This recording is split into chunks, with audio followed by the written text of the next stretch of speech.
Heading into the belly of Hat Green makes investigating somewhere like an asylum child's play. After sealing the upper door, there is no other form of exit or otherwise. No one will hear your screams from the surface echoing around the concrete walls below. Stoke Haunted. Missing. Your stuff paranormal.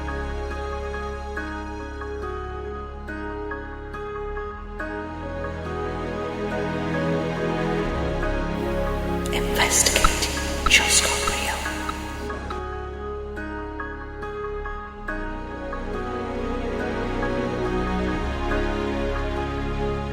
An emergency announcement.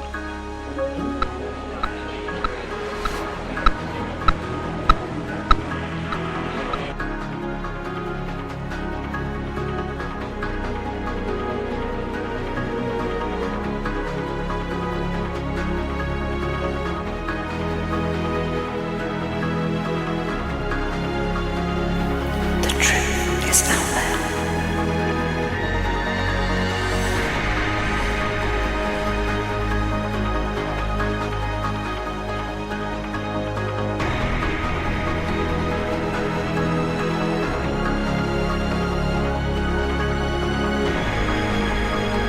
Could this underground fortress become the largest surface print in the region?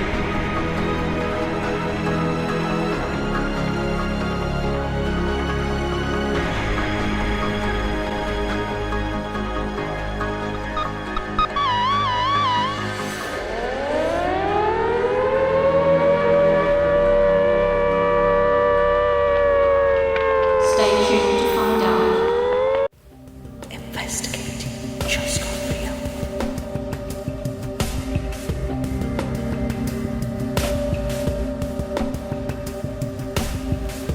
Your nightmares are our reality.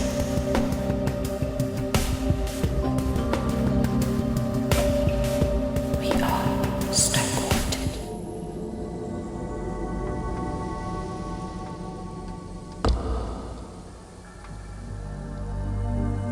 Do you have what it takes to be a paranormal investigator?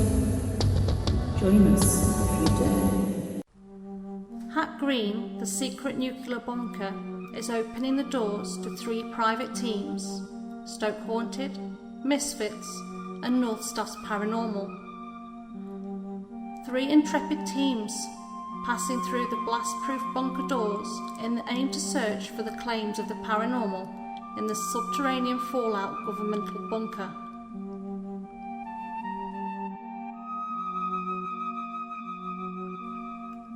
Throughout Hat Green's service, it has experienced many changes to its technology and its structure. Currently covering 35,000 square feet of subterranean ground, the museum pays tribute to those changes and to the purposes for which they were created and used for. For 50 years, the vast government fallout shelter remained hidden within the Cheshire surroundings. It is hard to believe that what you see over there was once the central defence point of Britain. 18 officers, 26 non-commissioned officers and 225 corporals and aircraftmen could have been working below at any one time, which is hard to believe when you look at the outside of the building.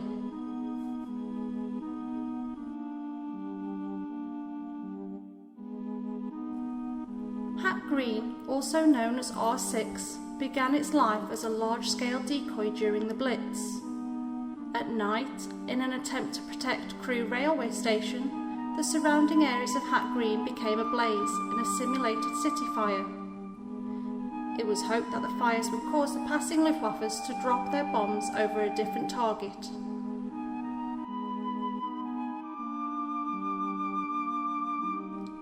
Once behind the blast doors, you didn't have to worry about being attacked, as they could withstand the impact of a 5 kilogram steel ball travelling at 20 metres per second.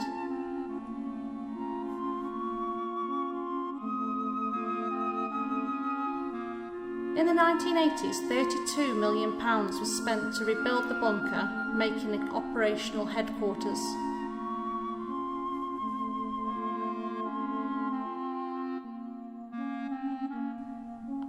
Hat Green's final official role was to assist the United Kingdom's air traffic control.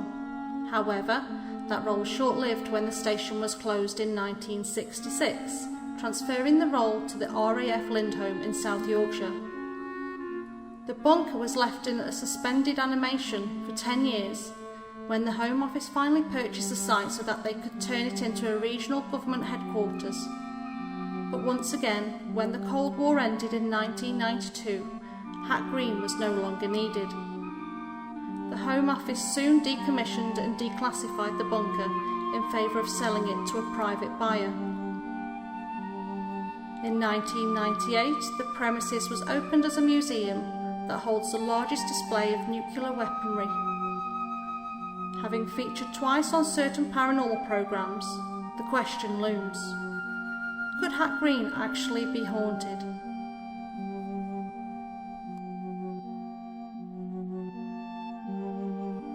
The alleged incidents include staff and visitors alike experiencing negative energy as they walk the corridors, sometimes resulting in visitors and staff collapsing. Also, a number of full apparitions have been documented, and it's been known for a disconnected phone to ring.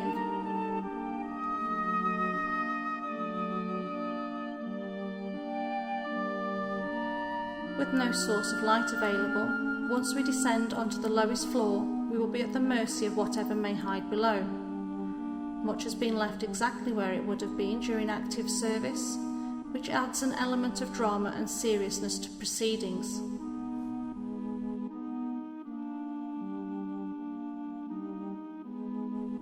Tonight, Stoke Haunted, Misfits and North Staff's Paranormal will experience what it would have been like to live and work in Hat Green Bunker. We will venture as far down as we can go and follow up on previous claims of supernatural activity.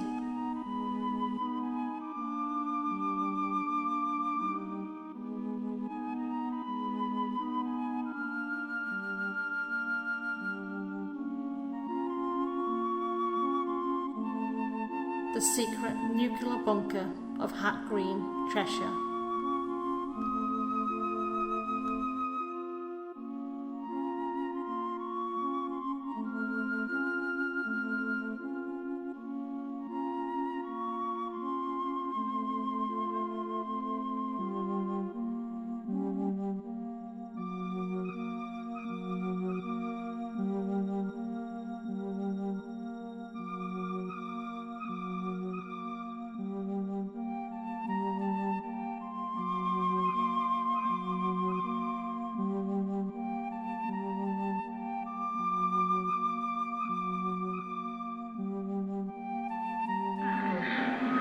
Zulu Mike Echo 5 disabled.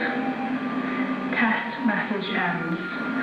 Retransmit test message Fox on SX 2000 lines 1 to 8 and data on emergency communications network 2 county main lines 5 to 9.